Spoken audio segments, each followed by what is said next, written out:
जय हिंद साथियों, सीटेट सितंबर 2026 की तैयारी आप कर रहे हैं तो बिना किसी देरी के इस वीडियो को शुरू से लास्ट तक ज़रूर देखिए, क्योंकि अब समय आ गया है कि मैं उस ट्रिक पे आपसे बात करूं जो ट्रिक आपको एग्जाम में क्वालिफाई करवाने के लिए काफ़ी है। साथियों, इस वीडियो को शुरू से अंत तक ज़रूर देखिएगा, क्योंकि लास्ट में आपको एक ऐसा ट्रिक समझ में आएगा जो आपके एग्जाम को बहुत आसानी से क्वालिफाई करवा देगा, चाहे आप तैयारी किए हों या नहीं किए हों। किए होंगे तब तो 130 प्लस नंबर आपका जाएगा, अगर तैयारी बहुत कमज़ोर है तो भी आप क्वालिफाई कर जाएंगे। साथियों, बहुत मैं बात नहीं करूंगा, वीडियो शुरू से अंत तक देखिएगा।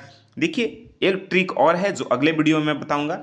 वीडियो लंबा हो रहा था, अभी क्या चाहिए, अभी को लोगों को शॉर्टकट चाहिए, स्थिर लोग नहीं रह सकते, तो शॉर्टकट के चक्कर में अभी मैं छोटा वीडियो आपको दिया हूं। ये वीडियो आप देखिए, इसके तुरंत बाद एक ऐसा ट्रिक वाला वीडियो आएगा जो धुआं धुआं कर देगा आपके एग्जाम को। साथियों, शुरू करते हैं।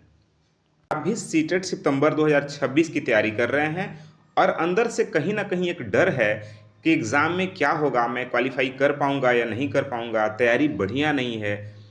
और अगर जिनकी तैयारी है भी, वो भी अंदर से थोड़े डरे हुए हैं। तो साथियों, आपका डर लाजमी है। और एक शिक्षार्थी, एक विद्यार्थी के अंदर अगर डर हो, एक विद्यार्थी के अंदर थोड़ी सी अगर मन के किसी कोने में अगर डर हो, तो आपको पढ़ने के लिए प्रेरित करता है। आज हम उन्हीं उस पे बात करने वाले हैं कि आपका डर खत्म कैसे हो सकता है। आप बहुत बेहतरीन भी तैयारी नहीं किए तब भी समझ आधारित पैटर्न को अपना के आप सीटेट को बहुत आसानी से क्वालिफाई कर सकते हैं।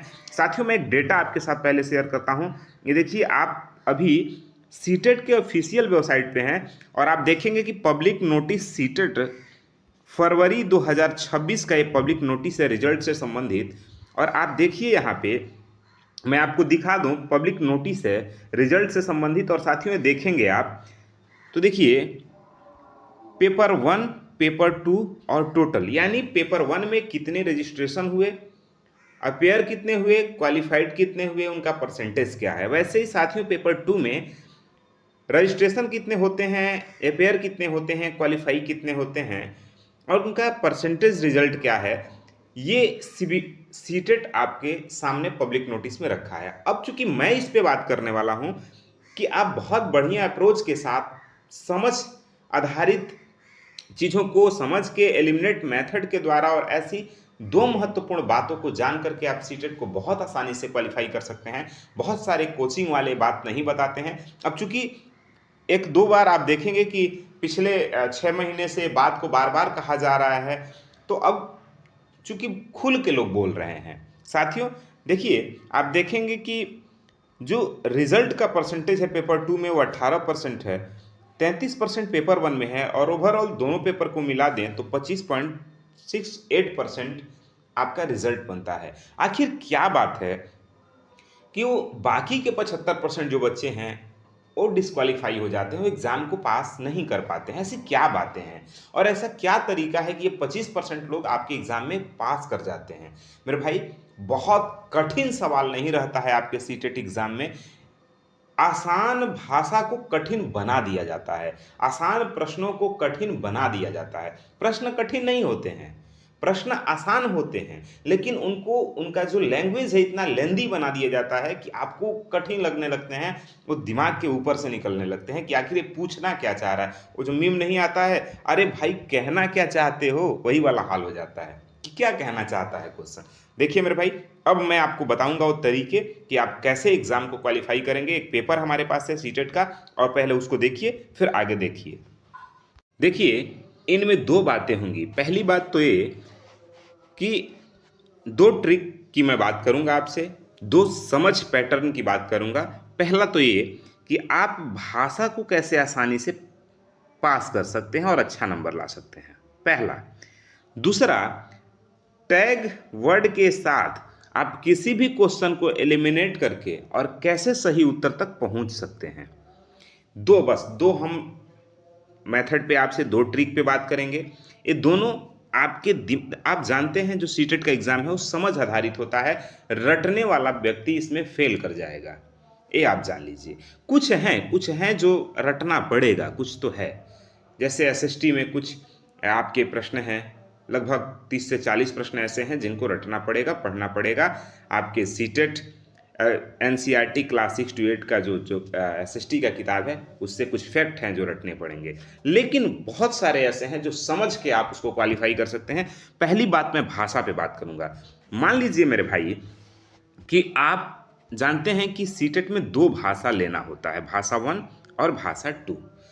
जैसे हमारे उत्तर भारत के जितने छात्र हैं या जो लोग ऐसे स्थान से हैं जिनको एक भाषा मालूम है, चाहे जो भी भाषा है, जिस भाषा आप चाहे मराठी लिए हों, तमिल, तेलुगु, मलयालम, कन्नड़, जो भी भाषा आप लिए हों, गुजराती, जो भी भाषा आप लिए हों, इंग्लिश, हिंदी, संस्कृत, जो भी भाषा लिए हों, मान लीजिए पहला भाषा आप ऐसा लेते हैं जिस भाषा में आपकी अच्छी पकड़ होती है, चाहे वो हो सकता है हिंदी हो सकता है संस्कृत हो सकता है अंग्रेजी हो सकता है आपके स्टेट की वो लैंग्वेज हो, ठीक है ना।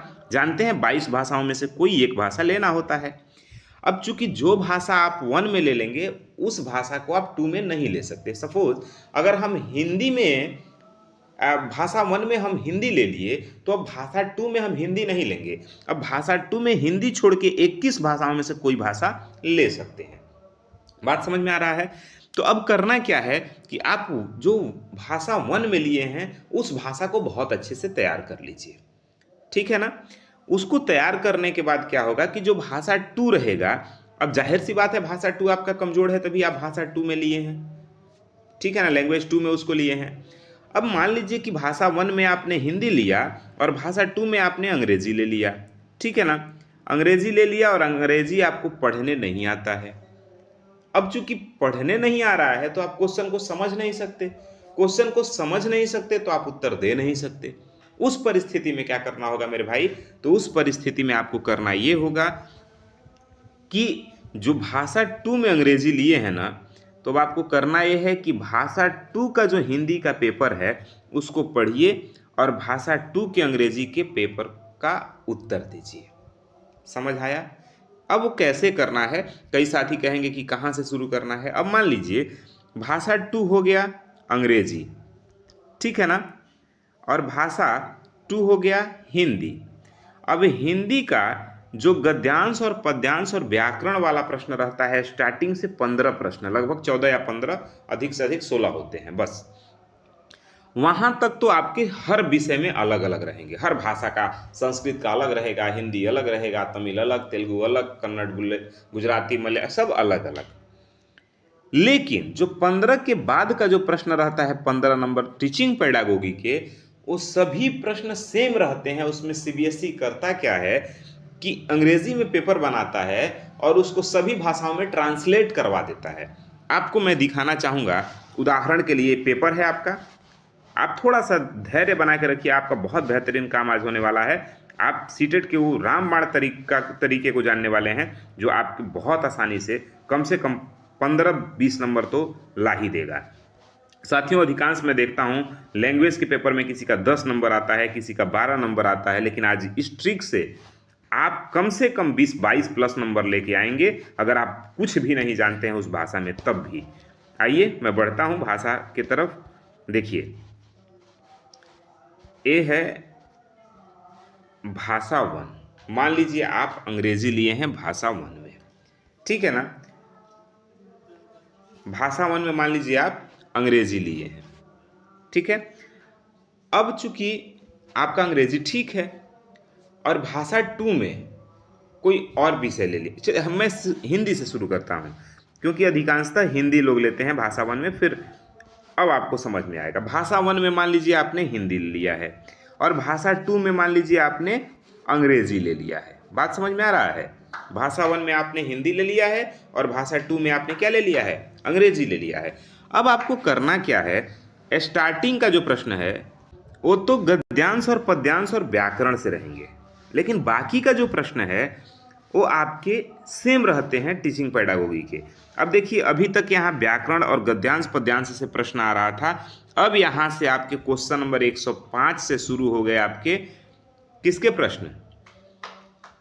टीचिंग पेडागोगी के, ठीक है ना। टीचिंग पेडागोगी के प्रश्न शुरू हो गए यहाँ से। अब आप मान लीजिए कि आप भाषा 1 में हिंदी ले लिए हैं और भाषा 2 में अंग्रेजी ले लिए हैं, जो कि अब आपको करने नहीं आ रहा है, पढ़ने नहीं आ रहा है।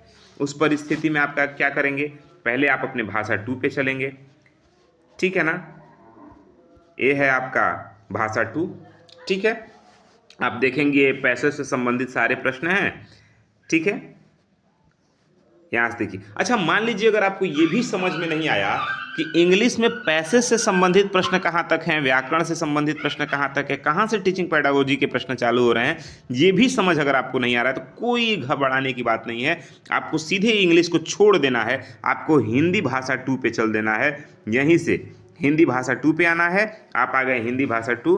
देखिए अब इसमें तो आपको पढ़ के समझ आ जाएगा ना कहाँ तक व्याकरण के प्रश्न हैं और कहाँ से आपके टीचिंग पेडागोजी के प्रश्न चालू हो रहे हैं। यहाँ तक आप आ गए। सार्वभौमिक का अर्थ क्या है, ये आपके व्याकरण से और पेडागोजी आपके गद्यांश पद्यांश से प्रश्न हैं। अब आपके शुरू होते हैं टीचिंग पेडागोजी के प्रश्न, क्वेश्चन नंबर 136। बात समझ में आ रहा है।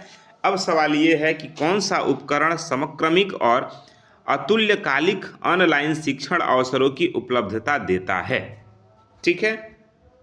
अब जब आप इस प्रश्न को पढ़ते हैं तो आप पाते हैं कि ये प्रश्न आपसे सीधे पूछना चाह रहा है। बहुत प्रश्न को घुमाना नहीं है, बहुत लोड नहीं लेना है, सीधे जानना है आपको कि प्रश्न एक आपसे पूछ रहा है कि ऑनलाइन शिक्षण का अवसर कौन इसमें से देता है, 4 विकल्प में से।